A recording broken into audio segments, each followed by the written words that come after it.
Mr. Bailey. Present. Mr. Brown. Here. Dr. Buzzard. Here. Mr. Brand. Present. Ms. Herbert. Here. Take care from the McDowell. There's an extra. Here. Mr. Brown, would you mind saying the invocation since Reverend McDowell will not be here till 4? Would love to. Bow your heads, please. Heavenly Father, thank you for this day. Thank you for this recovery. Thank you for the strength of this city, the strength of our citizens, and the resolve of everyone in Columbia. Bless all of those who have been impacted by a once-in-a-lifetime storm. Help us to recover, help us to repair ourselves, and help us to get back on track. Bless all of us and continue to bless the city of Columbia. Amen. Mr. Mayor, we will begin our city council discussion items for the work session with, a long-awaited project overview for the Olympia Fire Station replacement. Ms. Dana Higgins, our Director of Engineering for Columbia Water, will lead us in the presentation. Thank you, Ms. Wilson. Ms. Higgins? Hello, good afternoon. Thank you for having us today. We have our fire chief here, as well as Stuart Newell Cooper, our architects, Ken Newell and Shane Cates to answer any questions. And just want to give you an update of our Olympia Fire Station replacement project. All right, so some of y'all are familiar with the current location located at 1015 Ferguson. That building was constructed in 1971 when Dana Higgins was born, so it's 53 years old. It was converted to a fire station in the late 1990s and is still operating as a fire station. It is in time for replacement.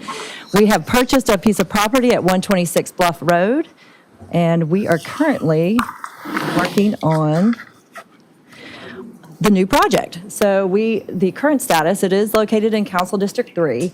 We are using general fund as well as community development block grant mitigation funding. Our total cost estimate is around $10 million, and our design fee is right at $936,000. Our status, we are at the end of our design schematic phase, and we are coming to you to give you an update so that we can bring our architects a little bit further along for our contract tonight on your council agenda. So with that, going the wrong way. Our only question is between spring and fall, is this season called summer? So why can't we start construction in summer? Good question. We're going to get right to that, Mayor. So our new fire station is going to be designed as a state-of-the-art facility, which means it will have critical elements such as hot, warm, and cold zones, as well as creating a functional living environment for personnel to abide in. Our site plan faces Bluff Road at the bottom, so we have two access points. One is assembly up at the north end, which will be accessed via Hamrick over to Ferguson, and there's also access off of Bluff Road. So this is kind of the conceptual layout for the site plan. And I'm happy to make this interactive with our architects. If you have any questions on the site plan, just stop this. So, I keep going up, sorry, guys. So the next picture is our renderings. The top picture is facing the south, which is Bluff Road. This is kind of the front facing of the facility. It is a one-story fire station, but it does have an area that kind of mimics the Mills Village, kind of looking at the architect of the neighborhood. So the architects kept that in mind during the schematic design phase. And here's a view of the east and west sides. So our contract amendment tonight will bring the contract total to $936. That contract amendment will bring us through construction, administration, and close out of the project. Right now, they have their design and schematics and currently under contract. So as I said, schematic design is complete. We will be moving forward with final construction plans. Expect those by spring of 2025. Trying to get a contractor on board by fall of 2025 and have it operational by spring of 2027. What was your question, Mayor? This would be a great time for it. A great time to see if we couldn't compress that timeline. All right, we will talk to our architects and see what we Some of can that is do. on our side, obviously, as well, but you know, I do think that the sooner we can progress there, you know, the better off we are. As we know, it's been challenged for a while, and I think, you know, we've had to go through some hurdles to get here, but Yes, sir. we're ready to go. Absolutely. Dana, Yes, sir. the proposed amendment amount, is that just a change in the construction cost? It hinges on the percentage of design fees? A little bit of that, definitely getting us to the point where we'll be able to cover our construction administration. That wasn't as much a part of that original scoping, so we're adding that as well as But closeout. the increase in overall construction budget Does is a impact. large cost for this Yes, proposed sir. amendment number, right? Yes, sir. All right, thanks. Dana, you already made the point that's on the council agenda for Yes, this ma'am. afternoon. It's for tonight, yes, afternoon. All right, with that, any other questions? Just wanted to always recognize Ms. Vi Henley, who's been such an advocate for the project. Thank you for being here. I am so excited to see it come to fruition, and it has taken some years. I've been working on this for 10 years now, so yay. You've been on the mountaintop. Well, I've been hoping Agree. to. But for our firefighters, it's so god-awful important, and certainly their health and well-being is being considered in the design. And I look forward to having some more input as we move forward. But thank you so very much, council, for your time and efforts for the firefighters. I really appreciate it. Well, hopefully this will be the beginning of investing in a lot of those houses. As we know, things have changed and constantly needing upgrades and to address the issues, especially the health issues. So we have to keep moving forward, investing in the city. I'm really impressed that you called it a house, because that's exactly what it is. These men and women live in the house 24/7, 365. There's no reason to, cut corners on a house that could be built to last 60 to 75 years. And that's really what the city needs to be investing in. So thank you so much for calling it a house, because that's what it is. Thank you. All right, well, that concludes my presentation. Miss Erica, I'm pushing down, I don't know. Okay. Thank you, Dana. Thank you. Moving into our next city council discussion item, the Parks and Recreation Master Plan. Mr. Henry Simons, our Assistant City Manager for Operations, Mr. Kenya Bryant, General Director of Parks and Recreation, and Mr. Daniel Biggs, our Project Manager for Weston and Sampson. So we're pushing on. All right, thank you so much, Ms. Wilson. Thank you, Mayor, Council, for giving us an opportunity to give you an update on where we are with our 10-year master plan. We are tremendously excited about our progress. There's been community engagement, there's been online surveys. We've gotten a lot of feedback from the community on where we are and where we're going. So today, you're going to hear from Daniel Biggs, who's the project manager for Weston and Sampson. He's been helping us throughout the process, along with Kenyon Bryant, our interim director of Parks and Recreation. They have been doing a phenomenal job. So he's going to walk you through a couple slides and give you an idea of what we've been doing, and then also give you an update on next steps and finalizing the actual report to come back to you for full vote. So without further ado, I'm going to ask Daniel to come up and let's get us started on the presentation.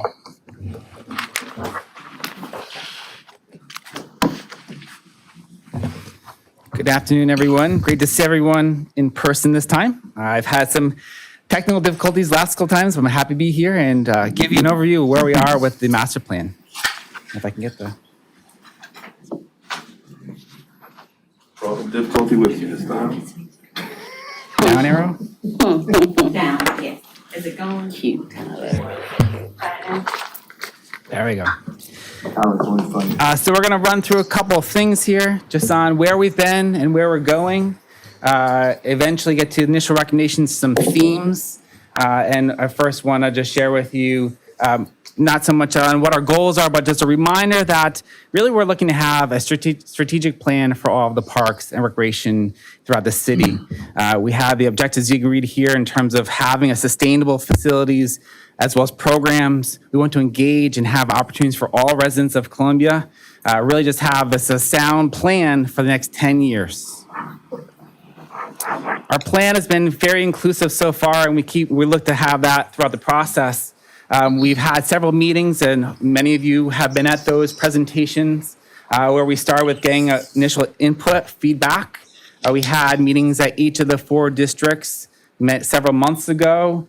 We then opened up to having, we did inventory and level analysis of all of your facilities and programs throughout the city. We analyzed some trends, demographics, and as well as had an online survey, which I'll share those results in a minute. From here, we're going to be then sharing today's presentation with, again, each of the 4 districts. So residents hear about what we heard to get some more feedback. And then we'll be developing the draft plan and coming back presentation to you all and finalizing that early first quarter of 2025. So our public engagement, as I mentioned, was very inclusive.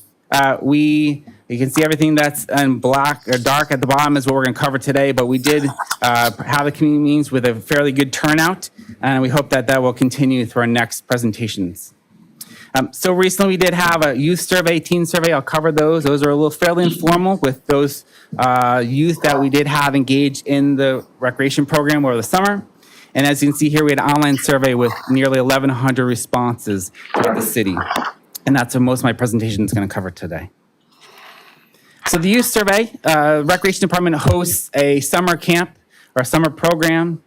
So we basically asked very similar questions to the youth for what did they like in the parks, what they want to see. We had 30 participants at the 4 different camps. Their presentation was more graphic oriented. I see the graphics on the bottom. Those are kids drawing and what they dreamed of, what they liked in parks, what they wanted to see. These were students from 2nd through, I believe, 6th grade, 7th grade, so quite a variety. We had asked them in terms of which parks they visit most, what they like, and these are great data that we're extracting from this youth. The counselors, they did highlight a lot of things, so we extracted from the graphics those ideas that they have, some things that most adults wouldn't think of in terms of a column room came up. Some individual movie rooms or different other spaces, unique spaces to the youth, which is great feedback that we're hoping to extract and bring into our plan. But we asked the teens, these were more the counselors of those summer programs. We asked them, what did they like or what ideas were. And what was interesting from this survey was actually they started talking about their younger siblings or their campers, about the other students that were in this program, about what they thought that they would want as well. So we asked them what parks they visit most, what schools they represent. I see the variety of the grades that they represent. So we had 11 participants, and just a good feedback, good dynamic from this teen group that was fairly interactive throughout this process. We did ask them which do they want to see more of for fitness classes. Some more want some open gyms. But they again gave another perspective of feedback in terms of their perspective of Parks and Recreation and how can we use that in terms of developing the plan moving forward. The online survey was open for several months. This is a statistically valid survey, so many of you, I hope, took the survey as well. Some may have received an invitation survey called our statistically valid invitation survey. That was sent out to 5,000 surveys were sent out. We got 414 back. And then we opened up an online survey to all residents of Columbia, actually anyone that can use the parks, for their feedback, and we got 685 responses on that survey. That combined is nearly 1,100 survey responses, and mathematically that is statistically valid, and I'll share those results here in a minute, representing a full spread of the city's population. So who did we hear from? The data, this is a fairly about 200-page report that comes up with all the data that we heard, but just summary of a couple of the areas. We had a pretty good sampling in terms of the male and female ratio, pretty balanced. In this data, you see the left column is invitation only, and that's compared to the open invitation. So they're very similar, slightly skewed more to the female and the open invite, but that really doesn't change a lot of our data. We asked for what is the age representation. See here on the invitation only, there's a high 25 to 34 population and kind of a nice bell curve on open invitation. So what we do is we compare those data for all these results to make sure we have a full representation of the entire population of Columbia. We asked as to what is the makeup of the residences, who is responding. There are a lot of invitations do not have children living at home, compared to only 56% of the open link sample. But again, a good representation, not just people with children, not just those that are multi-generational, but a good variety. So that we're covering interests of all ages and abilities. We asked as to ethnicity and race, and as well as ADA needs. Just in terms of who we're reaching out to. I see here a fairly high Caucasian response on both the invitation and open link. But we did get a fairly good number of non-responses below. So the data is showing a fairly good representation of the city compared to what the demographics are of Columbia. Again, another question we asked was ADA needs. Does your household need ADA accessibility? Many said no, but it's important that we are representing and responding to the needs of all populations. So that 14.7 may seem a small number, but still very important in terms of how we respond to as a city for our parks and recreation needs.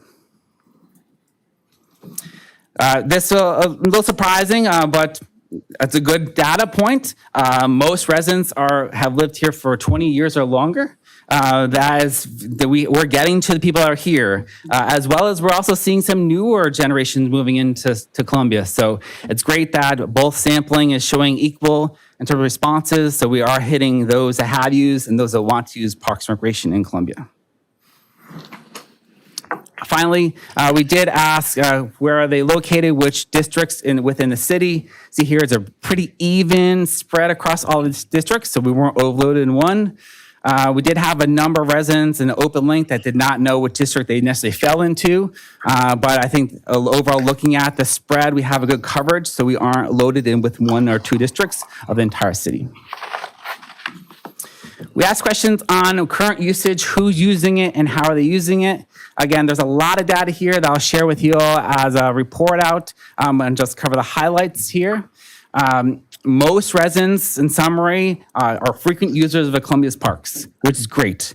We just want to get to be using more. Most have responded as, let's see, sorry, there's a little glare on the window. Most have not used the pool facilities, which is a little surprising to us within Columbia. So that's 86% of responses have not used pools within the 12 months. But you'll see with a lot of the data that we're seeing, people still want to have misters or splash pads within the city. So a little bit of a change in terms of how people are. The kids did. Pardon me? The youth did. The youth did, but this is probably. The youth did. I mean, if you look at it, there was only one or two kids who wanted splash pads. The rest of it, Yeah. was kind of interesting. Yeah. I think that we'll see a trend here of wanting cool. So the cool tone, whether it's shade or misters or splash pads or something moist, wet, I think was definitely a high interest topic. Visitation, we asked them where do they most likely have gone to recently. So Riverfront Park, the Riverwalk, the Canal, Owens Field, down to Southeast Park and Drew Wellness. You're going to see that number one, Riverwalk, River, Greenways, is a topic that's coming up many times throughout this response. We asked what activities do the residents mostly engage in. Walking, hiking, biking have been on the top of the line responses. Playground, children's activities, sports recreation, all the way down to swimming pool activities there is coming up of open-ended responses.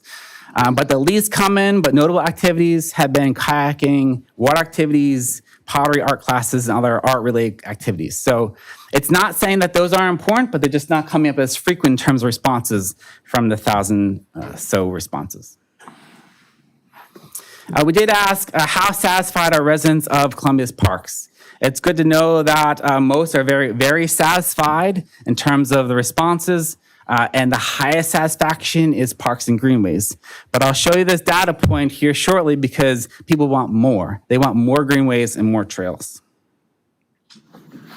Question concerning Yes, satisfaction, or was that broken down by like the district? You got data on that, like District 1, 2, 3, how satisfied they are with the parks? Good question. Let me look into that. I don't offhand recall as to how we would have that data. I just had to probably extract it from all responses. Yeah. So comparison to what we heard, this is the three columns I'll describe here. The column left is needs met. So open space and natural areas are saying needs met, it's on a, I can't remember, but it has a high need. Importance, it means that it's a very important topic within the city of Columbia. The difference of the red is saying that there's still room to grow to still meet the needs. It's so important, we need to add more to increase the difference between the needs met currently and the importance of that activity. In comparison, all the way to the bottom, with special events at the bottom, special needs events, there's a high needs met, but has a lower importance. So you're already fulfilling the demands of residents within Columbia to meet the special event spaces within the space. So the red on the top, that's where we have room to grow, which is open space, natural areas, greenways and trails, community neighborhood parks. Is where we have that to close that gap to meet the needs of the residents because they're so important. Sorry, I'm going backwards. We asked about communication. This is always a topic in every municipality we work in. I'll tell you, you're never gonna make everyone happy on every means that you communicate with the public. But what we did here is that there's a fairly satisfied response with communication methods. The most favored is social media, the internet, and city emails. And the least favored is school emails or newsletters. And as a parent, I know, I guess tons of information comes home from schools and you just can't take it all in. It's too much. So rather stay away from that media outlet and stick to the social media and the online methods. We asked about future facilities amenities. What would it take to increase usability of park spaces? And nearly 3/4 said simply improve what you have, maintain your Parks Rec facilities, that will increase utilization of these facilities within the city. As well as 50% said they want to say improve safety through security or lighting within park spaces. And of all those things, restrooms, parking, shade structures were some of the highest things to maintain within your current park spaces. Yeah, sir, did the 50% of respondents about improving safety, did they point to they had a specific interaction that they felt unsafe? I don't recall specifically, but we have over 100 of in-depth and immediate responses that we're still going through to see if there were incidents or there were particular places where people say they want more lighting or cameras, for example, that we're gonna then dissect and digest from those responses. Yep. So simply maintain what you have really is the low-hanging fruit to improve usability and interest within park spaces. We asked about future needs. What do people want to see in the future? And I'm going to say the trend is you're going to see over and over is increasing number of trails and connectivity to greenways, increased river access, as well as renovating current facilities. Those are the three highest needs that residents want to see within Columbia. Least important needs was specialized sport facilities and amenities, tennis, basketball courts. It's likely because you have, again, the needs versus how important they are to people that you're already meeting those needs of residents. They're saying, we have enough, we don't need to necessarily have more. I would say the anomaly, if you look on the right-hand column, the dark here, this right here, the survey did get out to some interested groups, and that is, that's disc golf and pickleball. They came out in numbers, an open link. They spread the word, right? So that's why that's a darker block at the bottom. So those are high interest groups. They have needs and wants, and they spread the word very easily within this survey. So with that survey, he had to judge basketball courts versus pickleball courts as far as new. I'm pretty sure pickleball courts are is that like a special interest Group. group that Yeah. is skewing the numbers, or people want basketball courts more than? I'm trying to see what those numbers mean. Yeah, so what I would take by this is, one, you have a very organized group, which is pickleball. It is a hot trend that we need to balance between how much to accommodate from new facilities or renovate current facilities to meet those demands, or find other ways, other not necessarily new facilities, but how we balance the demand with current courts elsewhere that may not be under the oversight of Parks and Recreation. For example, it might be underutilized court space or concrete spaces, buildings possibly that could accommodate pickleball, for example, but not necessarily have to be owned and overseen by the city. So working with other alternative service providers within the pickleball market to say, hey, we have a high demand, let's work with you on how to meet those demands of that organized group, not necessarily build more courts. Was football on that list? Football was asked.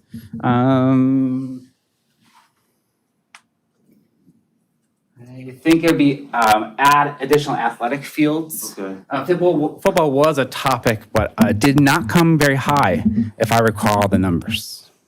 Yeah. They only got to 33 children.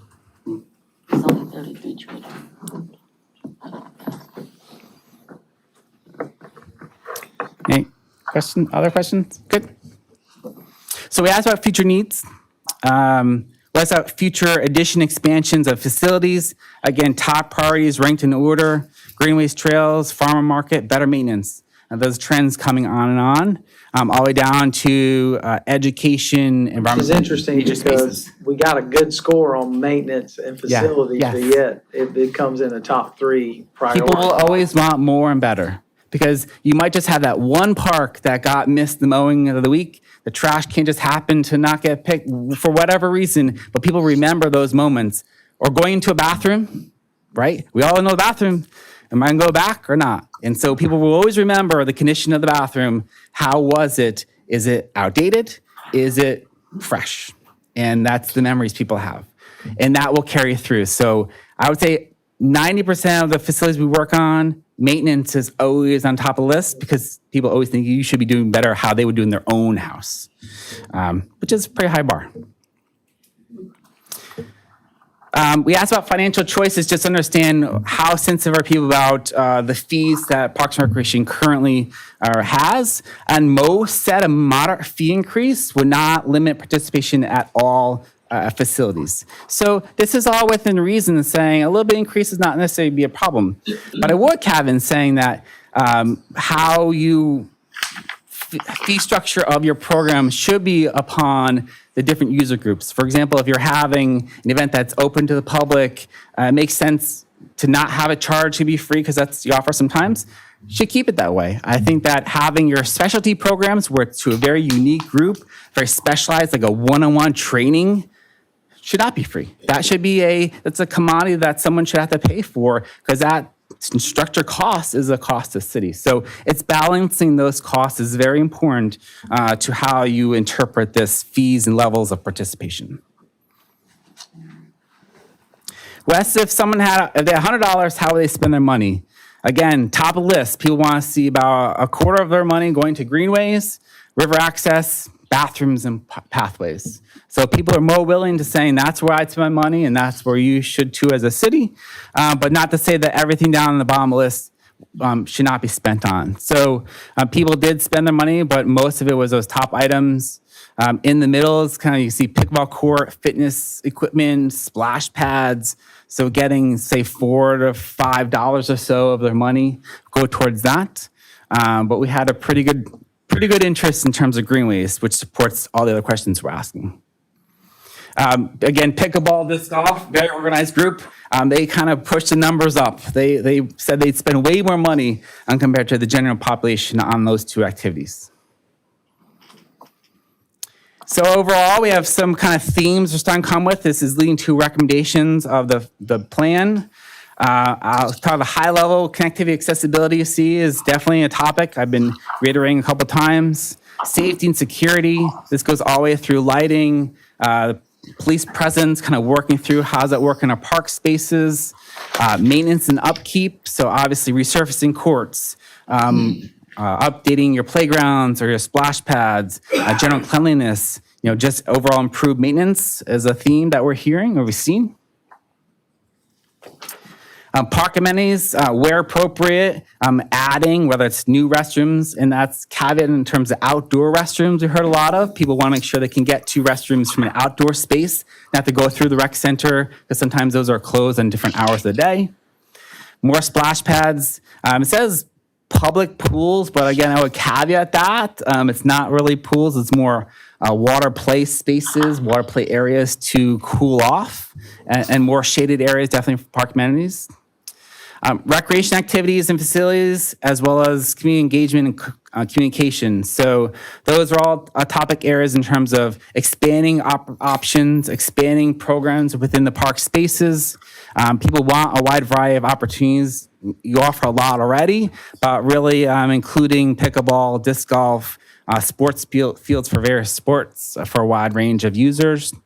And then communication is just everyone always wants better communication.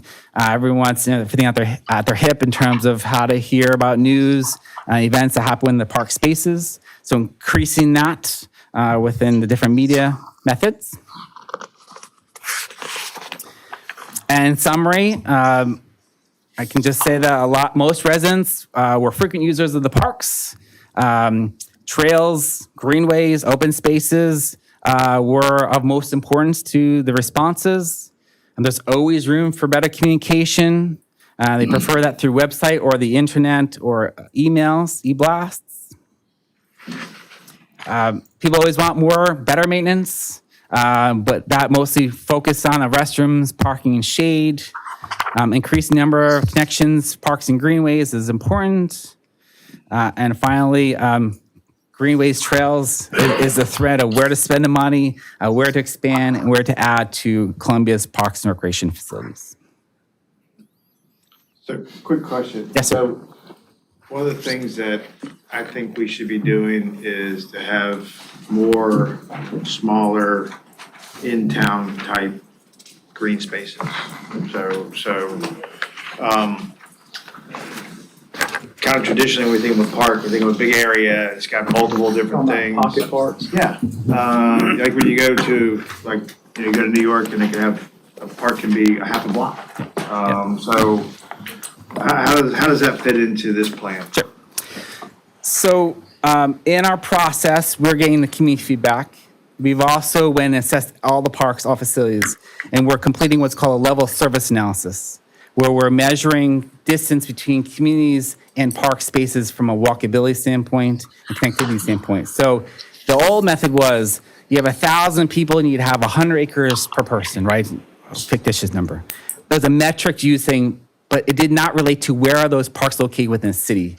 Now our mindset is saying we're looking at where are parks located to where people live. Where can they walk to? Because there could be a highway that segregates a park space from the rest of the community easily. So in our level of service analysis, we're looking at now we know demands, we now know where you have facilities, where can we add more, augment what parks you have to meet these needs of the residents? I'll give you a perfect example, and I agree with what you're saying. So I was told, and I don't know this I'm assuming it's true, there's a dog park in Bull Street.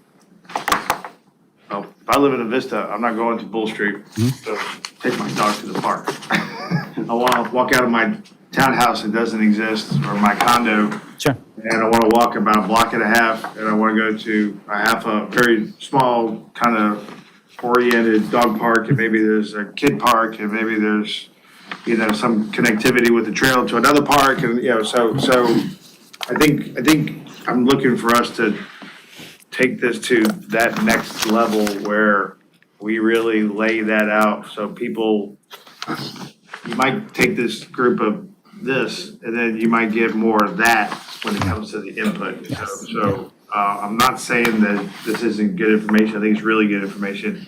I think we have to have more targeted information that is about the future and not about the present. Sure. So the present is what people know about parks in Columbia. And there's Mays Park, and then there's Melrose Park, and then there's Heathwood Park. And there's nothing, that's it. where I'm from. So I think the key is where we want to develop Columbia in town specifically, and how we always talk about connectivity, and we always talk about quality of life. And I really feel like there's a once in a lifetime opportunity to check a lot of boxes in Columbia with those things, so. Agree completely. All right, good. So the data will, I guess, on the next step, be a little more targeted, showing, let's say you had District 1 residents who were concerned about security, and you had District 3 residents who wanted more river access. Sure, yes. You will be able to identify how to deploy resources, like Councilman Brown was saying? Yeah. So our recommendations we're developing are, one, we're looking at every single park as to how it's related to meet the needs. It could be as simple as simply maintain, replace a playground, or simply we need to add more features at a particular playground because there aren't any within the vicinity of that space. We're also looking at other lands that have been acquired for greenways. How do they connect? And they may have been in some of the greenway plans already. But how they connect to make a greater connectivity within the greater Columbia area to make sure that we're connecting from park to park, greenway to greenway, to make those connections as well.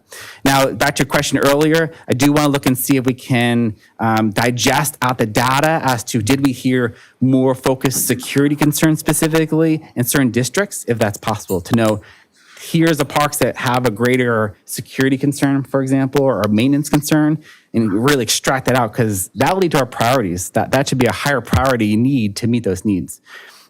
So with all that, our level of service analysis, like I mentioned, is we're identifying where are those islands, where are those gaps where we're not meeting the needs of the residents in particular places to have better connectivity or simply green spaces for Columbia residents.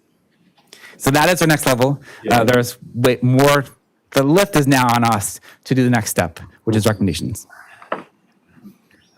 Yes, ma'am. So I had a couple of questions. I attended the one that we had at Hyatt Park, I think it was Hyatt Park, which had really good attendance, but it didn't have any kids. And so I remember discussing how do we get the input from kids, because I see parks as ways to entertain and keep kids out of trouble, not out of trouble, but to entertain them, say it positively. And then we surveyed people who actually attend the parks. How do we, well, let me back up. I am assuming that there is an overall goal to get as many kids in the park as we have capacity. Yes. Okay, and it's not necessarily whether or not we're getting seniors or pickleball but it's just in general full use. And so how do we attract or talk to the kids who aren't in the parks to see how we get them? Make them go to the park. How do we create that attraction? And then I guess the other side of that too is making sure that the kids, when you're talking about spending money, they don't know what you're talking about. So it's the adults. Yeah, sure. I'm pretty sure it's the adults saying green spaces. I'm pretty sure it's not the kids. And so how do we make sure that we are making sure the needs of the children who don't have disposable income to do certain activities on their own, how do we attract them more into our parks? So we touched on it a little bit with the first survey with kids in the camps, where again, we asked them, what would your dream park look like? Where the common room came up or a zip line came a couple times. So they were really imaginative in terms of ideas. There were no reservations in terms of their world.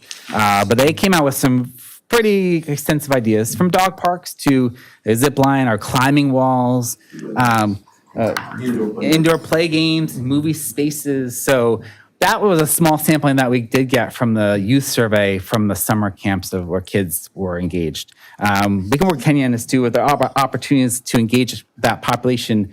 The arts and crafts arena did have some children engagement, but they wouldn't necessarily have, they had a say, but I would say that probably their parents were filling out the survey, likely, right? Right. To your point, in terms of how we capture those ideas and represent them in the recommendations is really critical. And I guess, so, but essentially what I would want to see is how do we get more kids in the parks and off the streets?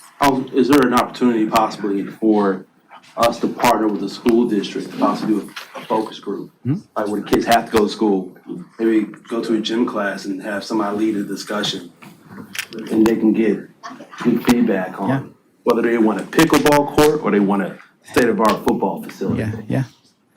Or not, or I can help, like some of the neighborhoods who say, our kids have nothing to Yeah. do, because we have so, Yeah. kids have nothing to do. Well, what would you send your kids to do and support? And then just making sure that we have a good balance, because it was a bunch of adults who came to Hyde Park. Most of the meetings were of that general, yes. And there was no harm to it, but I do remember three people said, and do you see the ceilings, Ms. Herbert?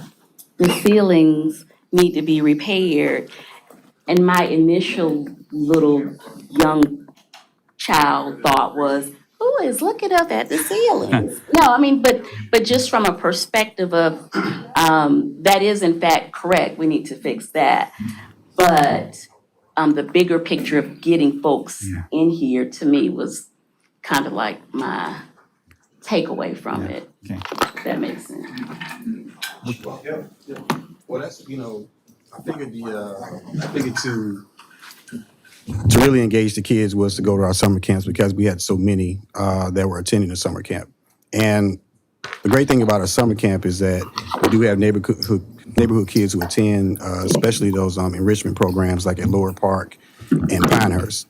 But then we also went to talk with the kids who maybe live a little bit outside of where the park is, but their parents are bringing them there because they work in the city. And so just so we can get a better take on, what all the kids were thinking about. And we did have some great ideas. I had better time at those meetings than I did at the adult meetings. Always like that. I mean, we were sitting there for probably about an hour and a half at Hyde Park, talking with those kids. And like Mr. Biggs said earlier, what was interesting, especially from a lot of the young ladies, was about having an opportunity to get away from things, having a calm room. And that was a steady, conversation throughout all the sites that we visited, where, they go in the room and it's just like a beanbag, no TV. Mindfulness room, The room is painted with clouds and things of that nature. Don't even take a phone in there. They just want to get away from things just so they can calm down. And that was a current refrain throughout throughout some of the conversations that I had. Young men, they were all about, honestly, an indoor playground because it's so hot. That was a common refrain. And then we talked to the teens over at Belfield. And those teens represented a lot of the high schools from even Irmo, Westwood, Spring Valley, Columbia High. So it was a good cross-section of kids from those different high schools, and had a good conversation with them. And even those kids, and that was from 13 to 18-year-olds, even they talked about just having space just to get away. So that's something that was very interesting. Yes, very telling. Yes, ma'am. But yes, we can talk with Richard One about, maybe partnering with them to visit some of the gym classes, or just having some type of focus group when it comes to those, to talking to those kids too. We can do that. They took Jim out of school. Let me just add that I want Kenya to, just as we summarize this, I want Kenya to talk briefly about the fact that the master plan is a step towards accreditation as well. It's something that we're seeking, and it's the first big step to ensure that we can be accredited as a department. So I want him to talk a little bit about that, but I also want you all to remember that a lot of what you have heard, we're actually doing, which you all support. You've endorsed what we're doing at Finley Park. You've endorsed all the work that we're doing at Greenview. You've endorsed what we're doing at Hyde Park. You've endorsed what we're doing at Owens Field. So a lot of this work, and you are supporting what we're doing in the Beltline community development. I mean, that's a big deal, not only for that space with the Colony and North Point Estates, but for that entire community. You endorse the work that's going on at T.S. Martin. Those are things that, we get feedback from those young men and young women in those communities. So we are doing that as a department. So the work that you all have already endorsed, I want you all to take that into consideration as well. It's great work, great support, and a lot is coming of that as we're working through the process. But I want Kenya, as we summarize this, to talk about the importance of accreditation with this master plan, and then we'll close it out. And Henry, I would add to your points, the validation by data for the direction, not only of these type projects that are ongoing, but the projects as far as what we aspire to be is important for individuals in the community. You have philanthropic endeavors that they're interested in supporting. It is directly on target, the rivers, the riverfront expansion, the gateways. That is directly the result that we want to show for people who are already thinking that way, that those are things that they want to support in our community. So I thought that was very telling as well, that the data came back really in line with what we thought we already knew. But I think there's a even stronger direct link between economic development, parks and recreation, and quality of life. And they're Absolutely. I think we gotta quit talking like they're mutually exclusive. They're all tied together. And they're the exact same conversation. And I think that's what's exciting to me, is that I believe that we all marriage, doing this, and that's good, because it's super important that that's what people want today. They don't want to drive to a park. They're not going to. They want centralized quality of life components. That's where they live. And I think it makes all the sense in the world, and we got plenty of parking lots to do stuff with in Columbia. Yes, sir. Yes, sir. First, I want to say, honestly, really thank you to council for the foresight to allow us to move forward with developing this plan, giving us the funding to do this. Because, as ACM Simon said, we cannot start accreditation without having a master plan for an approved master plan from our council. So that's the first step in order for us to become accredited. And then everything flows from there, from the level of service to everything that, from community engagement, all of that is part of accreditation. But I also want to say, timing is everything. The fact, when these findings came back, and I was talking with Dan about it, and we just got finished with the William Street extension and everything else, and talking about the greenways, and now that you see that, we're basically confirming where the city is going and direction we're going, and I'm glad that Parks and Recreation can be a part of that. Magic 8 Ball worked. Yes, sir. Absolutely. Absolutely. So we're lockstep in where the city is going, and that's what I want our department to be when it comes to Parks and Recreation. But yes, with accreditation is the master plan is the linchpin of it, because from that everything else flows, and so this is very important that this becomes approved. One other aspect of bringing the youth in. So we're working on the Beltline enhancements with the Colony North Point Community Center. We actually have a young lady that came from one of those community input meetings that's going to be involved with the planning of it. She's actually wants to be an architect. And so she was at one of the community meetings at the Belfield Center, and she expressed that interest. And so we're going to bring her into the fold from the beginning, so she can actually give us some ideas. And I think that we should incorporate that with all the projects that we have. Just find a couple of kids from the community, whether they're teenagers or younger kids, and just get them involved in some of the planning from the beginning, as opposed to talking to them after the fact, so they can give us those ideas at the beginning before we start, putting the funding towards it. So I think that's and she's great so far, and so she's going to be part of our next meeting. She's an 11th grader, and very articulate, and I think we're going to have some fun with that. So I think that's something we should incorporate, moving forward as we build these other programs and projects. And I will say too, and was it midnight basketball that y'all had? Midnight Hoops, yes, ma'am. Midnight hoops. Oh my goodness, I tried. No, but I was so excited. I got there like 10 o'clock, or right at the parking lot was full and the gym was full. But what I also liked was that parents were there too. Yes. So it wasn't a situation where people were just dropping off their kids Right. and going out. So I thought that was pretty good. I do think we may need to find some younger folks who may want to man them. From a staffing, honestly, from a staffing standpoint, because folks like me, we go to bed a little bit earlier. Yes, But I ma'am. think that there is a generation of young adults who would love to work with Midnight Hoops, yeah. Yes, Midnight ma'am. Hoops, I couldn't even say midnight. Yeah. Midnight Hoops. But I thought I was very, very, very impressed with that, and if we could do that. Well, one thing, so our prime time in the parks this summer went excellent. And I think part of it was because of the way we advertised it. We actually went on the radio this time. We partnered with 100.1 The Beat. And it just goes to the point what you just said. I'm 45. I don't even listen to the radio anymore. And I don't even think about it that much. But we put it on 100.1, and we didn't even spend that whole lot of money, but we got so much return on investment on that because we had packed, the swimming programs that we did.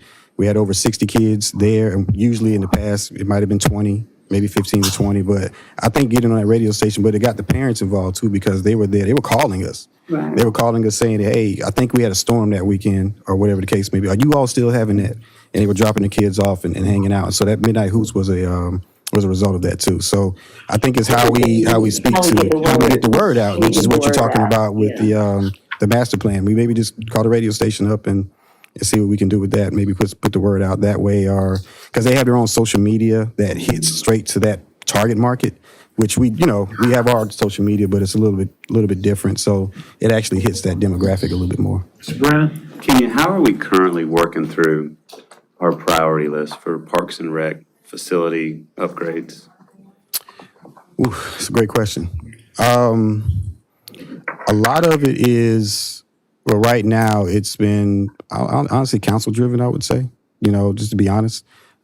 You all have wants and needs that you put on the plate for us as far as the funding. Because usually when the funding comes, that's when we can actually Yeah, let's talk about that, right? Yeah, so right now we do have a priority list that, of course, we put in our budget every year when it comes to that. But then whatever gets funded is what we actually Those identify and go mechanisms after. are grants from the state, surplus. Yes, sir. CDBG, Community Development Block grants. What we getting from the state right now, and then of course what comes from council. So those totals vary year in, Absolutely, year out. absolutely. Yes, So sir. it's a balance right now. Yes, sir. Where this Yes, sir. master plan will give us more of a vision and a Right. financial Right. responsibility Yes, sir. to follow, right? Yes, sir. Absolutely, absolutely. It gives us a roadmap.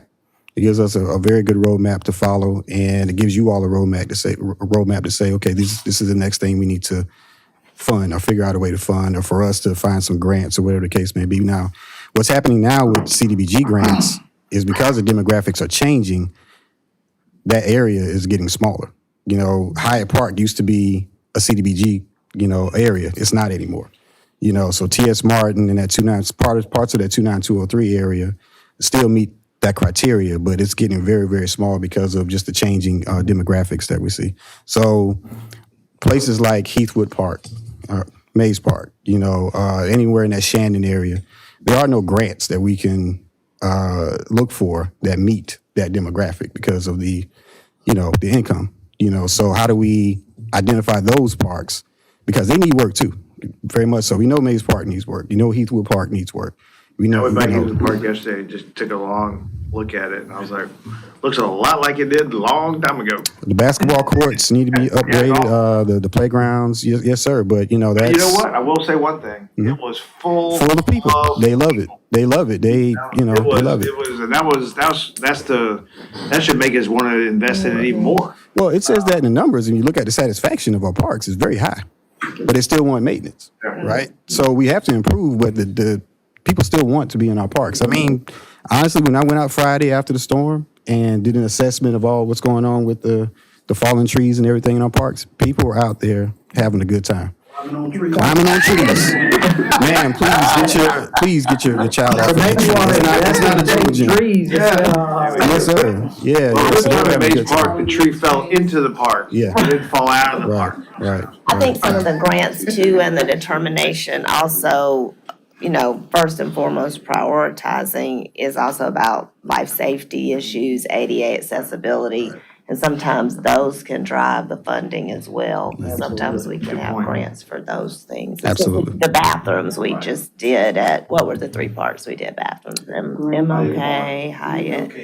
Yep. Like, Well, I mean, you look at the restrooms that we added to the baseball field behind Bethel Bishop. I mean, That was a huge Right. investment Absolutely. to provide those outdoor. Yeah. And the Absolutely. investment pays off at a time like we just experienced to have those showers at Greenview. Yeah, Greenview Park. You know, for reasons that you don't even think about. Right, right.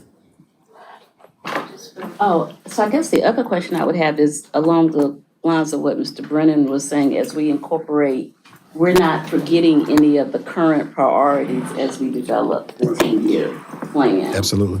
Yeah, yes, ma'am. Because I know that, I think we have a meeting tomorrow, I don't know if that's still on, because we have some parks that Oh, want to that's get right. updates, and I was like, I don't know how that works with the plan. We won't let them forget. Yes, absolutely. Thank y'all Right, so thank much. Great job, gentlemen. Are you ready to move to your next presentation? Okay. Catch you up. So carrying on with the Parks and Recreation theme, this with our foundation, which is a wonderful arm of the city. The Parks and Recreation Foundation Strategic Plan, ACM Simons, Interim Director Bryant, and Ms. Ann Sinclair with Ann Sinclair Consulting. I know Mr. Snellgrove's here as well, Lee Snellgrove with the Parks and Recreation Foundation. Okay, thank you all so much. I want to thank our chair, Lee Snellgrove. This was his vision to create a strategic plan for the Parks and Rec Foundation, so I want to thank him for the retreat that he put together and work with our board members to develop the strategic plan. And also identifying Ann Sinclair. Can you hear us, Ann? Is she frozen? Identifying Ann to help us facilitate through this process in terms of the strategic plan. The strategic plan is in your books for review. And if we don't get Ann, Lee will be able to walk us through the actual strategic plan. He's been intimately involved in the process. So if we don't get her back on, that won't stop us from presenting. But extremely pleased with the progress and what we have that will be presented before you today. And if we don't get Ann, are you there? If we don't get Ann, I'll ask Lee to come up and drive us through the plan. She's fine. Okay, sorry, ma'am. She's muted. Hey, Ann, can you hear us? She's muted. Are you on mute, ma'am? How is that? You're good. You're good. We'll let you take it from here, and then we'll let Lee kick in after you. Okay? All right. Okay. I think this is a great opportunity to talk about the foundation in conjunction with the upcoming master plan. Because the foundation is one of your main partners in terms of moving forward with the Parks and Recreation program. I was asked to help the foundation with the strategic planning process. So what I'm going to do first is to kind of share with you the process that I took. And then Lee's going to talk about the plan itself. So in preparation for the planning process, I talked to a lot of different people. I did some focus groups with the executive committee, talked with city staff and various key stakeholders. And I also looked at different documents. I think one of the documents I looked at was the city's 2022 strategic outcomes. And so I thought I would just take a minute to lift up some of those that I think really relate to the parks plan and to how the foundation can help the Parks and Recreation Department.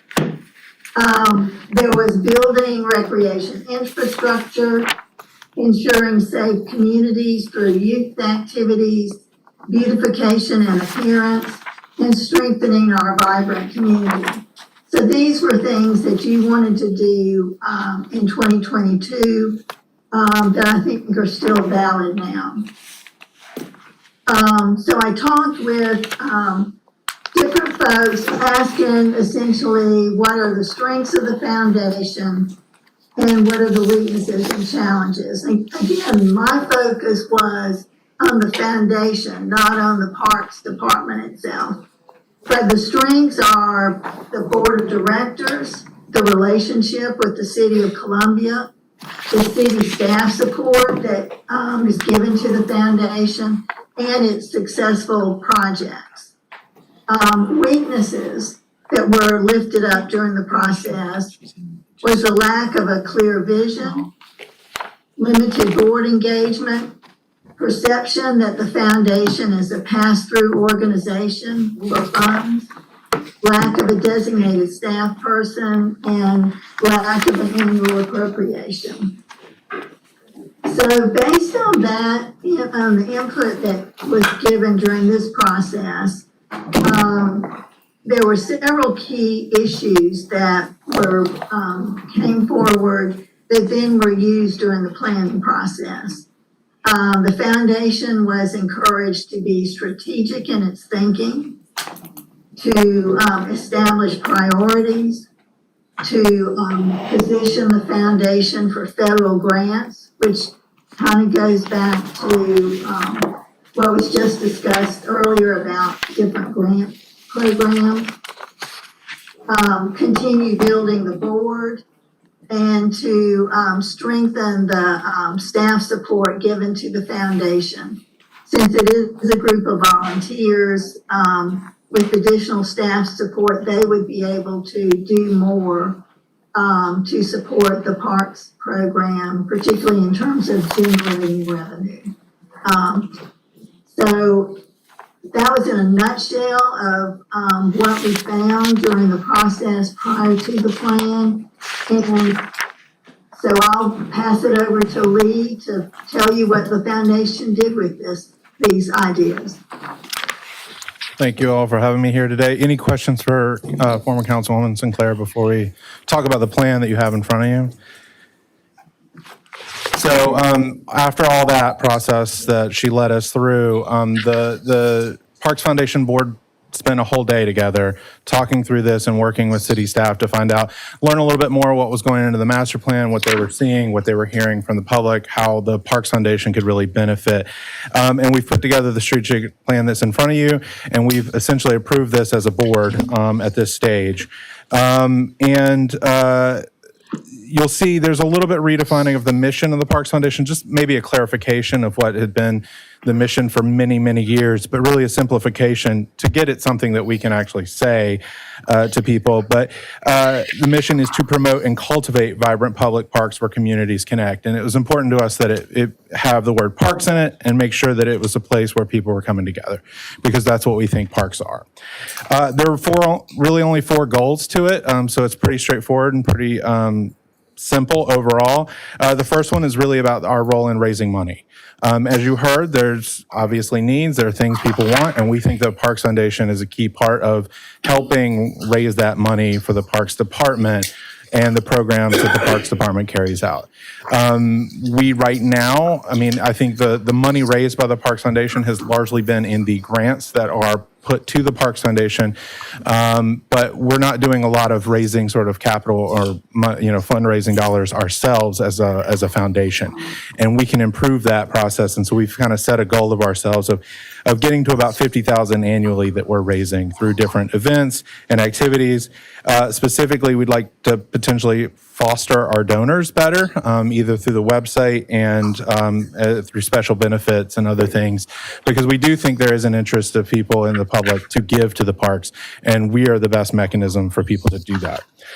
We also are aware that the Legacy event's been pretty successful over the last few years in raising attention to the Parks Department, but maybe not as successful as it could be in raising funds for the Parks Department. So we'd like to, explore that as an opportunity to see what we can do in changing that Legacy event so that we're both similarly recognizing people and raising awareness, but we're also bringing in more funds that then can be used for parks projects. And we, like Councilwoman Sinclair said, we hope to see an opportunity where we can position ourselves being more prepared to receive large-scale federal grants as an entity. And so that's one of our tasks for ourselves. What about, are y'all including all the private foundation opportunities? Oh, for sure. I think we're open to anything, and certainly right now we're working with Patrick Patterson. he's quite successful in a lot of these things. We just want to see continued growth in that and look for more opportunities because we think there are some out there. So then goal 2, helping raise awareness of the Parks Department and all the amenities that the city has. We're lucky to have a lot of parks. I think certainly there are plenty of people in Columbia that still don't know how many parks we have and how vibrant our park system is. And they also maybe don't always know how to access that stuff. It is, in some cases available on the website, but the Parks Foundation could just be an extra way of connecting and us to really boost what the city and the Parks Department are already saying, add to that awareness. And then goal 3, we really want to support the projects, many of the projects that you'll probably get outlined in the master plan, and identify ways that we can add some of those physical elements ourselves through our fundraising efforts.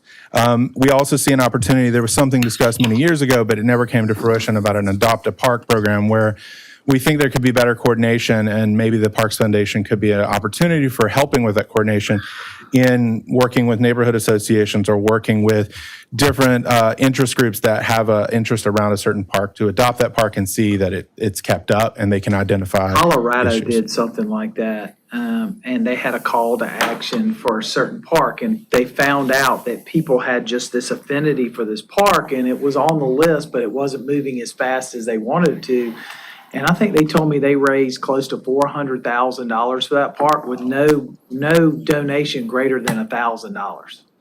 That people just came out of Yes. the woodwork and were things. So I think it's a great idea. Yeah, I think people are certainly passionate about their Certain localized park, park, and they will move to quick action, as some of you have probably dealt with recently, when something happens in that park.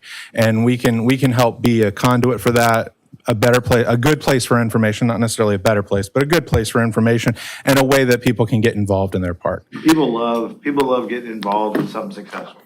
So what people don't like doing is getting involved when they got to beat their head against the wall. So I think this is a really good time to tie into and I think you'll find that people in Columbia are yearning for this type of development.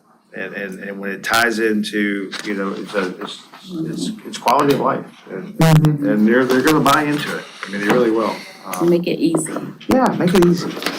And the Parks Foundation board members have all said that we'd really like to put our name on some projects. We think that'll help us with further fundraising if they're seeing some successes of the Parks Foundation, and that we're able to do that. So we're looking for some ways we can get started on that. The goal 4 is really all about the infrastructure needed to kind of make all this stuff happen. Specifically, we'd like to get to a place like Ms. Sinclair said, of being able to have a staff person for the Parks Foundation. That would increase the speed at which we could move as an entity when we're an all-volunteer board, and we're somewhat reliant on city staff to be able to carry out some of the projects. And they're oftentimes really working hard to take care of the grants and the grant projects that are happening. So we could see some benefit if we were able to work towards getting some staff of our own. And we really want to clarify the relationship between us and the city. It's very strong, but there are no written documents that kind of outline that. There's some bylaws that we have as a board that you all have read and approved, but we don't have an operating agreement. And I think we could clarify that, and that would help us move quicker on certain opportunities when it comes to deciding things, having some written information that will build some infrastructure for us. And that is it. Any questions for anybody? So if you were going to really ramp up fundraising, so what would be a reasonable yearly goal to raise money if we really promoted this and tied it into some of the, I think Finley Park is really huge, and I know there's some naysayers around about Finley Park, but I think, once Finley Park comes online, and if a lot of these economic projects, including in-town living, are going to be developing all at the same time. So if we kind of tie all this together and make it, part of economic development, what would be a reasonable amount of money that you think we, as in us, could raise in a year? Well, the Parks Foundation has set for itself in the plan 50,000 of sort of bringing in unrestricted funds. So that's not specific grant projects that we'd like to raise that could then be turned into parks projects, either physical projects or paying for different programs that need. I was thinking more like 250. I mean, we'd like to get there. We certainly would need that staff support, and we'd probably need the, the sort of face to be able to cultivate donors in that way and have a person that they could go to really foster relationships in order to get to that level of fundraising. At the stage we're at now with just this volunteer board, we're trying to set a modest goal for ourselves with the hope that we can grow it. So, agreed. And if I said to you, a lot of times in Columbia, what happens is there's competition for these types of dollars. So the pie is as big as the pie is, and if you get $1, that means someone else lost $1. However, I think this might be a different situation if we do some better planning and some strategic messaging. So do you feel like the money you can raise, are you competing against somebody or just competing against your ability to raise money? I think we're competing against our ability to raise money because I was hoping you were going to say that. 'cause I think just that's largely great. because we're getting to this point of having a strategic plan finally after several years of not really having a clear sort of direction for the Parks Foundation Board. And I think we now kind of see our role, and we certainly, it helps have this Parks Master Plan that will help guide us too, and kind of thinking what our role is. So it's more about that right this moment. I think as we talked about, there's people that are very passionate about their individual park, and they will give to that as well as whatever other organizations they are also willing to support if they know that once they give to it, they're going to see that result. So what I was thinking, oh, sorry, go ahead. Real quickly, so let's say you do have a staff person and you start taking on programs because donors want to see programs and success and growing that interest level, like a Friends of Parks, Columbia Parks and Rec, right? That's exactly what we see ourselves Right. as. Yeah. So that, the community parks, Hollywood Rose Hill Park, Yeah. Rosewood Park, Yeah. they all have their certain following of neighborhoods, Yes, sir. neighbors, right? Would there be grant leveraging if there was local friends of that you could take and then we could get grants to match that to bring back to the local parks?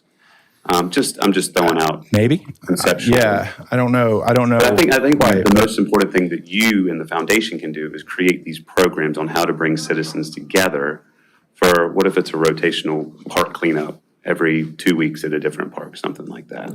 I think that is the biggest value of the foundation, connecting citizens with their parks. Yeah. I agree with you about the connecting, and I think that what we initially envision right now is that idea that there are already a lot of special interest groups around those parks. There's people in that Hollywood Rose Hill that are already watching that park and are very passionate about it. And if we can just help them with a sort of more formalized process for how they take that role, and then who's communicating with them, so that they're not just overloading city staff with those requests all the time, and then we're able to channel it and help them. It's just a better, broader infrastructure. Yeah, and then also helping with the programming of Yeah. parks. Yeah. So Finley Park, to have a signature event there that the foundation Certainly. is the Yeah. director of, Yeah. would be great. That's great. I love Yeah, that. and I think to just sort of clarify, I think right now we're thinking in terms of the work of it, our role would be about fundraising and bringing attention, not necessarily like programs, like we're not going to do more camps. The city's doing a great job. What we do want to see is some physical projects that are already identified by the Parks Department, not ones that we're just deciding for ourselves, but they could be smaller things like, if there's an Connecting opportunity that to teed up improve some project to equipment. Yes, sir. donor. Absolutely. Have we And that- ever in the history actually engaged the public to do something like this, be involved? I can't think of a time, but getting them involved in their local park, sponsoring shades, things. I don't know that we've ever done that. So, I think it could really open up some doors that we just haven't done yet. I do So too. I'm excited about where it can go. I think it's about investing. We gotta convince people that we're investing in ourselves. It's not like I need somebody to invest in me. I need to invest in myself. And that's what we gotta But I think people will kind of come on board and you're trying to generate some, buzz, some vibe. And I think we're close to that, so go ahead, Tia. Well, no, and that's what I was gonna say. I think the ability to raise money is gonna be connected to the compellingness of the story. And so catching stories at the right time.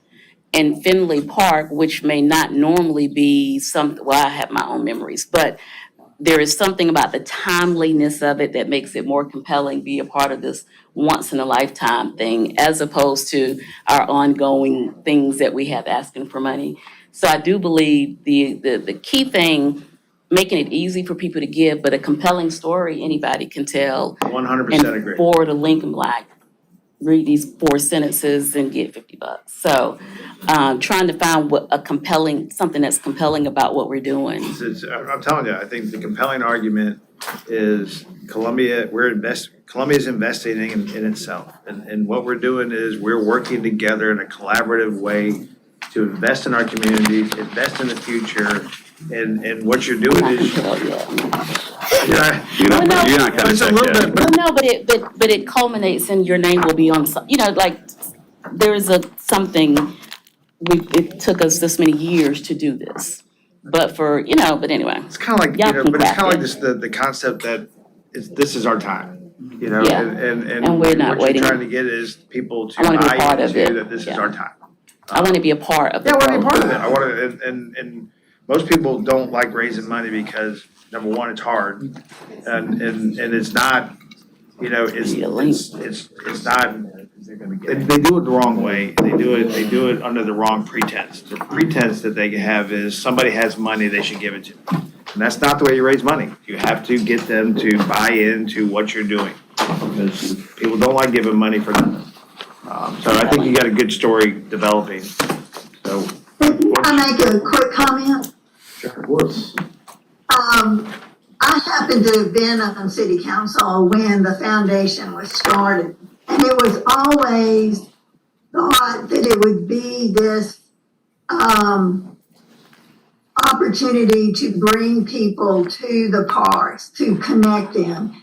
I think the mayor's, comment about the situation when the, folks raised $400,000 about a park, that's the opportunity that you have with this Parks and Recreation Foundation, because if people know where their money's going, if they know it's going to, provide something special for the children in their neighborhood park or something special for the adults, whatever it happens to be, that this is their opportunity and no donation is too small.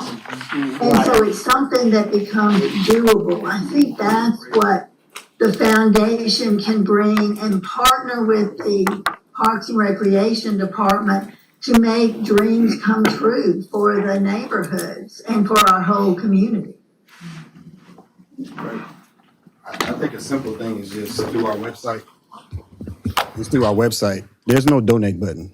When you go to the foundation page, there's no donate button at all. And so it's as simple as that, like a donate button. And honestly, we can just create on that page different stories, just like Councilwoman Herbert is saying. It's just different stories where if you want to donate and hit that donate button, and we can just take any $2, $5, $10, whatever the case may be, and help build that fund for whatever that project is. But there is no mechanism for anybody. If somebody came to Lower Park right now and said, I want to, help you with this playground, how can I do that? There is no mechanism for them to do that at all, unless they call somebody at the foundation and write a check that They can says. donate it to the city, but people, I think Ann's point is specific, is the fact that people want to donate it. If they know, I want to donate to the park, if I give it the Parks and Recs, I know exactly where it's going and I feel secure and we got to create that mechanism for Right. them. And it's got to be an easy Tap those mechanism. resources and make it Right. easy, 100% It has to be agree. easy. In the process of that, we also have to make sure from an audit perspective, we're doing it right. So I think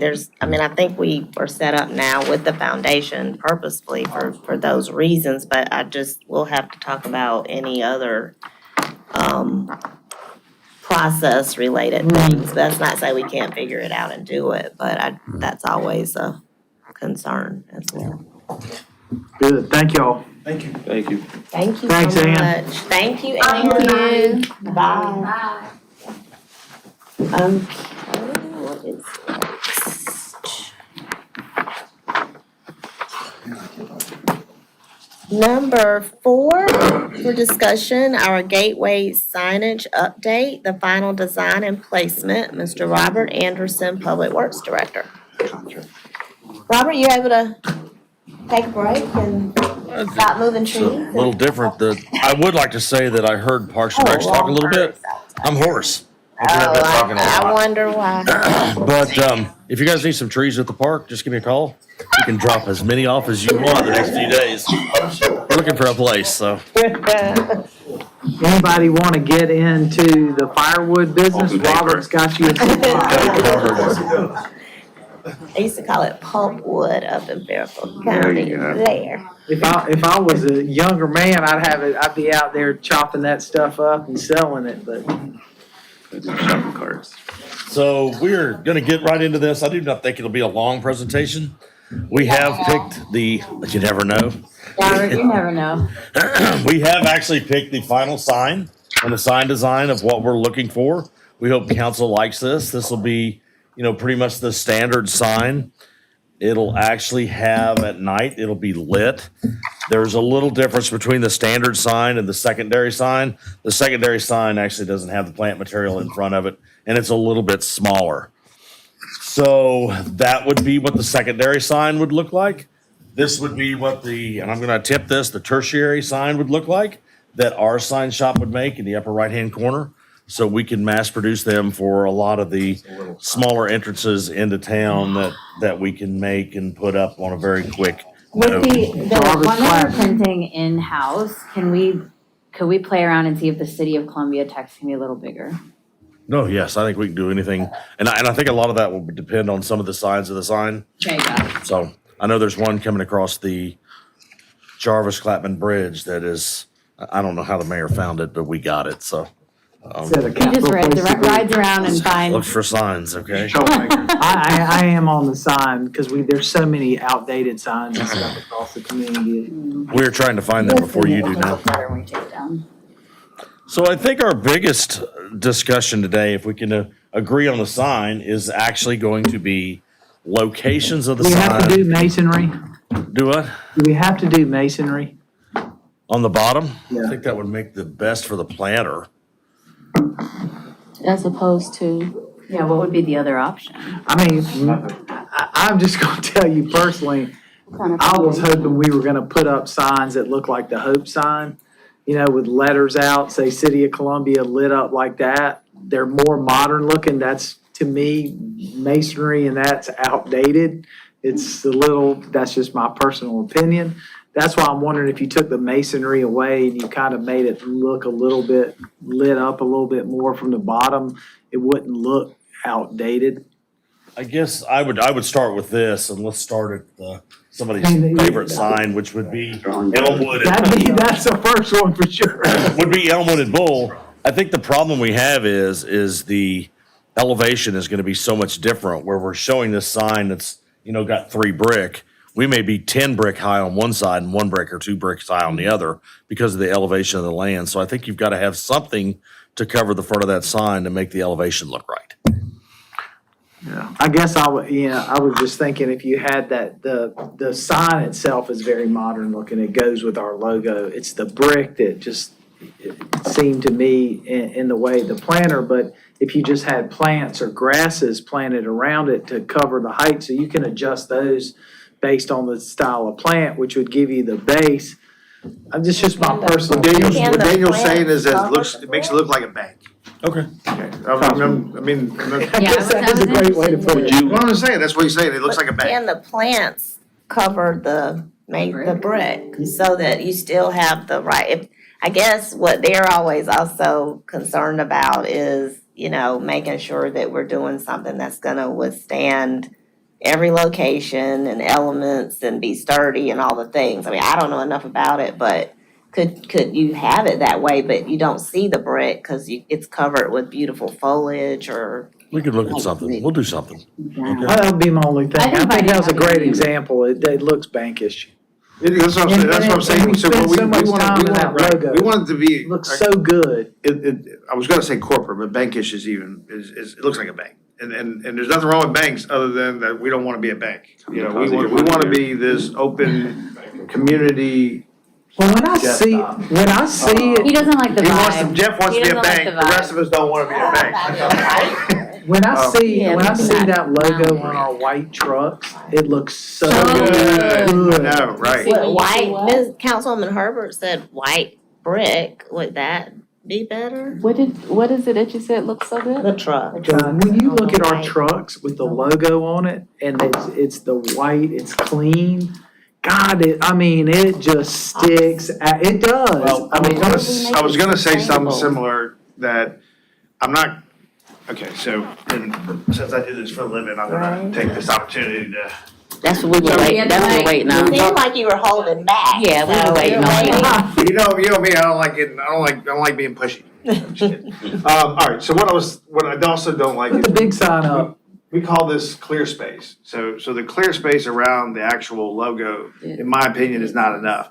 What it does is it shrinks it in and makes it kind of like it's in the trunk of a car versus bringing it and making it look alive. And I think Daniel's point about You pull up the big one. clear space around it probably would help it a little bit. as More well. white space or less white space? No, you should have more. It's just jammed in here. You want enough space around it to allow the logo to become alive, and not smashed into this. So I think we're close. I just think we gotta, and to be honest with you, I think this is a really important part of us. Okay, and I don't feel like that jumps out at me like I would maybe like it to, so it feels a little minimized. So Councilman, if we would make the ribbons of the rivers bigger, I think that would help a drop lot. some of this Yeah, off. and get rid of this.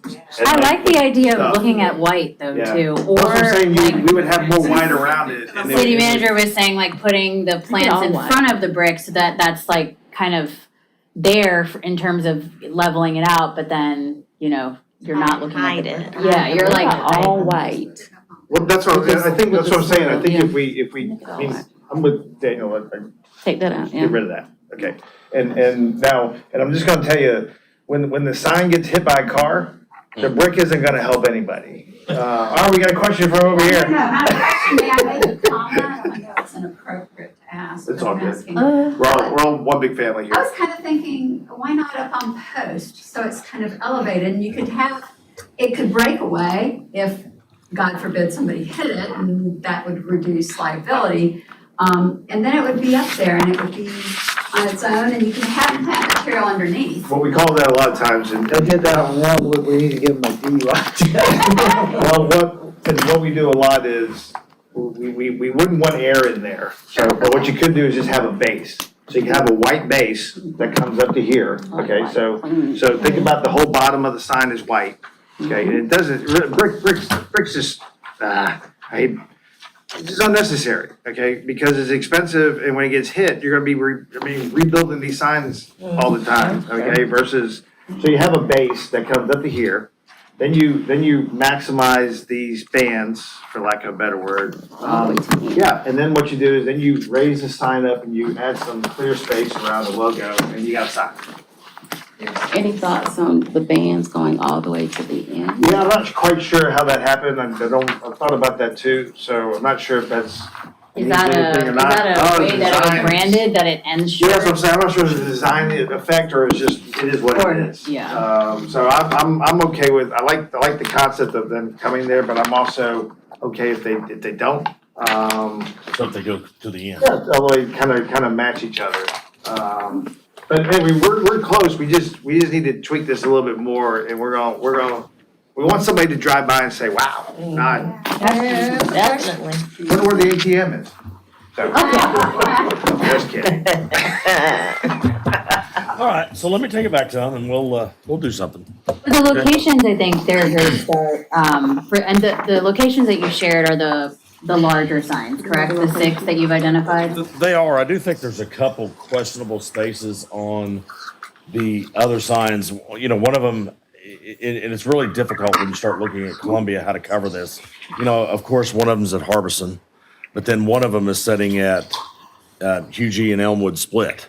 You know, but you're going to get the traffic from the airport one way, traffic from 26 the other. The one at the Split is gonna be the one that people notice the most. And I thought we'd talk about putting the secondary sign at Harbison without it being lit, maybe. Yeah, I like that. And Robert, one more thing is, the signs get smaller in the real world. Okay, so we're gonna need, some of these are gonna have to be bigger than other ones. So, I mean, we do signs that I think are just outrageously big. And when they show up in the real world, they just go, and they become like Based on the area they are. postage stamps in the real world, that it just sucks in. So we're gonna need to look at, make sure we don't put a little sign where it needs to be a bigger sign. And the other one that I really had a question to council about was the Jim Clyburn Bridge. But then 2 miles later, we have one at the Bull Street, where the Bull Street comes in, which I still think is the right place for the sign, but I don't think you want both. Yeah. Robert, for the people who may be a little directionally challenged in where these pictures are, You okay? You need, Even if they just drive around all the time, you can just ride around with that. can you just point out where all of these are? Because some folks are not exactly sure. So the upper left is at the Hugie Elmwood Split. The We'll be blocking the rock. It's 126. We're blocking the Rock Garden. Do that. The middle one at the top is Harbison Boulevard. The Boulevard or highway? That's exit, get off of Harbison. so exit to get off Harbison off of 126 or 526. Boulevard. The next one over is on North Main at the Pepsi plant, top right. So when you come off of I-20.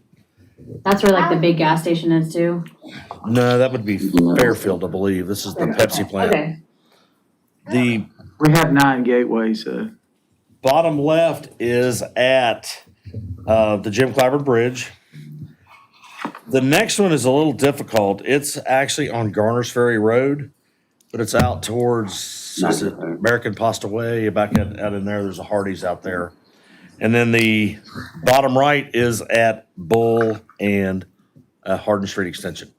No, in District 3, huh? So you can take the other one, Will. take the other one, the duplicate one of Bull and the Climbers Bridge, and maybe move one of those to District 3 would be fantastic. Where would you want that Well, there's no though? Where's your IoT. gateway? So is the MBGL effort is this their effort, or are there additional? No. Theirs is just there. Okay, and are they using our design? There is no signage for the MBGL. They're just landscape upgrade? Landscape only. Got you. So the two options for now is, of course, the 302 corridor for the Probably taking MBLG. 4.5 And the years next to one will be get there. Forest Drive. Yeah, ours have that.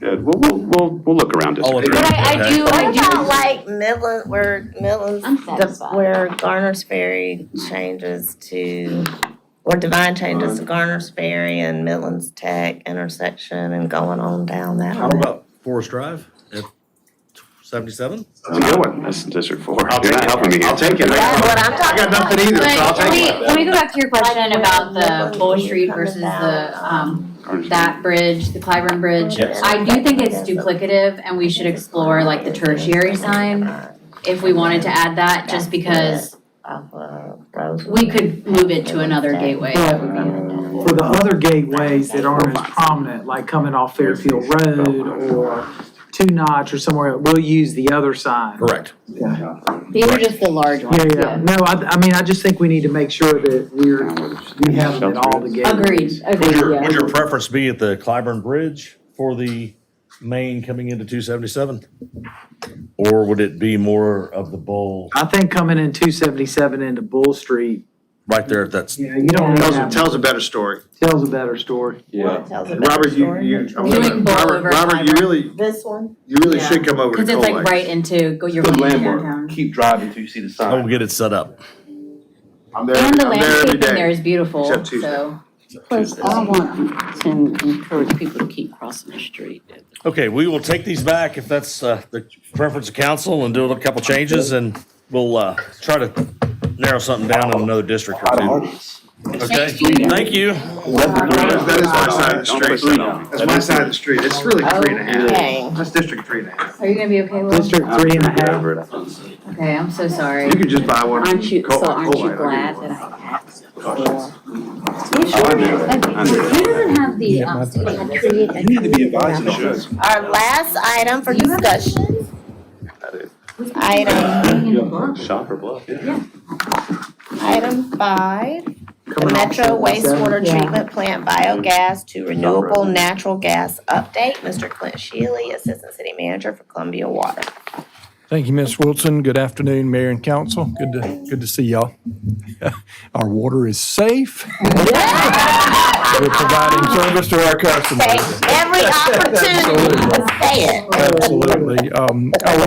Before I start, I want to recognize Frank Eskridge. He's been working really, really hard, and as well as Robert and the rest of our team, obviously. But John Riggs, who's our deputy director that helps Frank, and Stephen Seeley, who's our operations manager for wastewater treatment, they would be here as well, but they're busy. They're busy. And so anyway, I'd be remiss if I didn't mention them. So I wanted to just give you a quick update on an initiative that we've had for quite a few years, looking at a way to do something beneficial with the biogas that we generate. If you remember, about probably between 3 and 4 years ago, we completed construction of an anaerobic digester project at our wastewater treatment plant that allows us to reduce the volume of biosolids that we're producing, and also provides us the opportunity to do something different with our biosolids rather than sending it to the landfill. The opportunity is there. Those anaerobic digesters are working. They produce methane as a byproduct of the anaerobic digestion process. During the winter months, we use the methane gas to fire boilers that heat the digesters and improve the digestion process during cold temperatures. During the summer, we flare the gas to the atmosphere, and you can see in the Short top for picture. saying we're burning $100 bills. And we're polluting the environment, and we should, that it's the way it has been done for years and years and years. But that biogas has a pretty high value compared to regular natural gas because of its renewable credits and opportunities that are out there. So we started exploring opportunities to do something different with that gas, do a public-private partnership. We've got plenty of property around the Metro wastewater treatment facility out off of Bluff Road, and certainly some floodplain issues. But anyway, some opportunities there to develop arrangements with a partner and have no dollars out of pocket for our customer base or our citizens, and to still get a financial benefit from this. So that's what we started exploring. We worked with our procurement team to develop a request for proposals, and they did a great job helping us put that together. And we are fast-tracking the project because part of what makes the financing of this work well for the developer is the opportunity to get that direct pay tax credit from the Inflation Reduction Act. For renewable natural gas projects, you have to have started construction within calendar year 2024. The mayor reminds me of this quite often. He's exactly right. There are ways to pre-purchase equipment. You can break ground. There are things that you can do. Qualifiers that allow us to take advantage of it. To take advantage, and we absolutely intend to do that. With this and the solar, correct? Solar, we have another year, but absolutely, yes, sir, I'm looking to do that I was as gonna well. ask a question about solar, so. Yes, sir. Yes, sir. So we want to take advantage of that benefit. The developer that we've been working with, that was the selected responder, actually thinks there's still great financial benefit, even if they can't, and we can't take advantage of that direct pay credit, but that just gives us more benefit, which benefits our customers and reduces our operational costs. So we are negotiating with a developer right now and working toward a contractual arrangement. And so you will see a contractual arrangement coming your way, not asking for any monetary contribution, but it's a financial arrangement, a lease arrangement for the property. Again, the developer fronts the money. We give them all of our biogas. In the winter, we'll increase our operational costs because we'll have to buy natural gas to offset what we had been The using. price for of natural gas versus the RINs in It's- the renewable market are, I mean, you're talking $7 for natural gas and $28. Yes, sir. It's at least a 4-to-1 arrangement there. So we believe it's financially beneficial to sell them all of our biogas or give them all of our biogas and take part of the financial benefit that they get. They're going to clean the gas. They're going to put it inside the natural gas pipeline system and get a financial benefit, and then we will share in that financial benefit. So we're negotiating that share now. We put a range of cost in there of annual royalties to the city, and we're hoping that it's toward the higher end of that range rather than the lower end. But right now, we're getting zero and we're flaring gas. So this is all really, Costing really us. good. It's costing us. So this is really, really good for us. It's good for the environment. Our Climate Protection Action Committee wholeheartedly supports this project. So we don't see a downside there, and we're working in the contractual language to make sure there's not a penalty, too severe a penalty if for some reason 1 month we don't produce gas if we had a digester issue. So we're working through some of those things to minimize our You're going to risk. give us a long-term offtake? Is that the plan? 20-year arrangement. Now, the negotiations we're Are they having going to right. share with us who's on the back end, if it's BP, Chevron? or Yes, sir, they will. And so the amount of, we're working on that amount of risk, and that's something you and I'll talk about because of your experience. If we want a less risk, we get a guaranteed, but it'll be less monetary guarantee. If we accept a little more risk, there's potentially more gain. So we're trying to balance that out, being a Well, I conservative think utility as well. the great thing about getting into one of those offtake agreements is all the refineries have to have this as part of their offsets for what they're doing. So, I mean, and with as many, data centers and everything coming online, they're looking for this to use in the microgrids and everything else. So I think we're in good shape. Clint, is the expectation that the lower operational costs go directly to reducing our operational funding needed? Or Yes, sir. is it up for debate on if we start an affordable housing program fund or something with the savings? Because we're going to have to buy some natural gas, we certainly need to offset that increase in operating cost. We would love to reinvest these dollars in the utility. Okay. We would love that. Our operating costs are Our biggest increasing. power user. And it is. And so But Will, if we get both that running and we get the solar out there, there may be, Was the hydro Something. come into that as well? I mean, that's a discussion as well. Hydro will have its own standalone revenue stream. It'll Standalone become revenue, its own which revenue if we fund. maximize it, could be $9 million a year.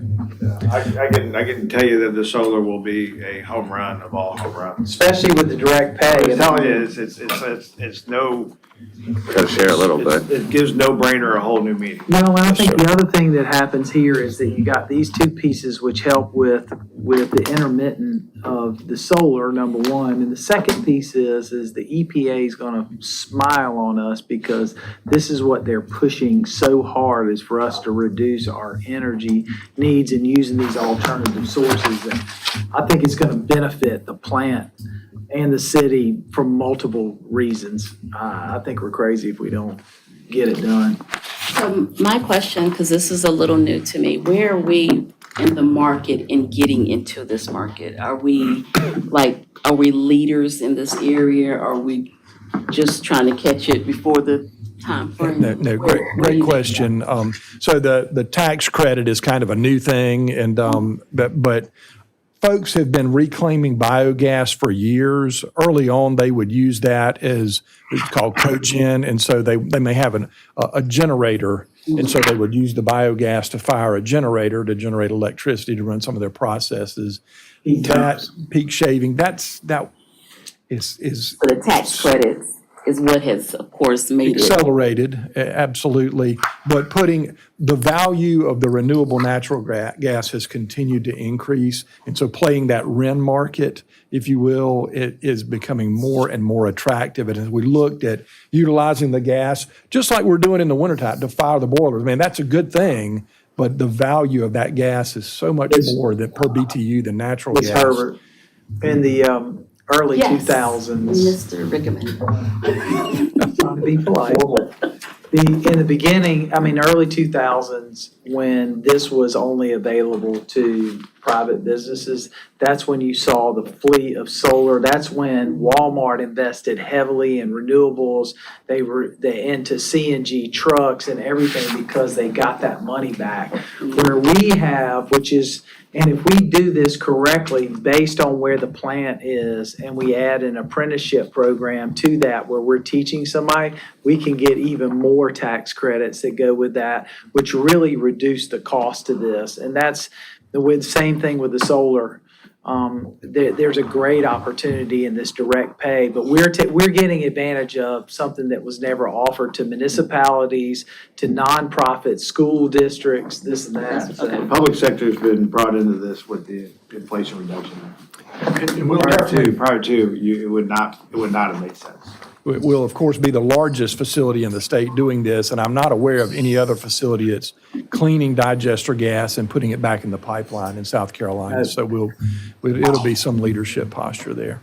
But to the, I guess related maybe to Mr. Brennan's question, and then the mayor mentioned EPA, there's no regulatory requirement that they've begun to weigh in on how the royalties are spent. No, ma'am. No, that's us. Not at all. That's a 100% a business deal. For now. Once you start, once they see what the rules. Yeah, well, that's why you gotta take advantage of this direct pay while you I can, can. before a lot of things get changed. Any other questions? Thank you. Thank you, Clint. So that wraps Waiting on this up forever. your work session, and you've got about an hour. I don't know if you want to take a break, or if you want to take a break and then take up any executive session items. If you do, you probably need to make your motion, but.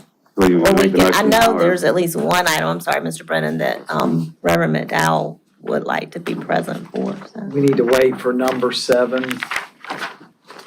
and number 8. You wanna do Drayton and then take a break? Sure. All right, I'll That makes sense? make a motion, we enter into executive session for discussion of matters relating to the proposed location, expansion, or provision of services, encouraging location or expansion of industries or other businesses in the area served by a public body pursuant SC Code 30-4785, 2725 Drayton Street.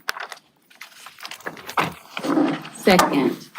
Got a motion and a second. Madam Clerk, could you read the roll? Mr. Bailey? Aye. Mr. Brown? Aye. Ms. Herbert? Yeah. Aye. Yes. Dr. Yes. Bustos? Mr. Brennan? Yes. Did I miss anyone? Mayor Rickaman? Aye. Thank you.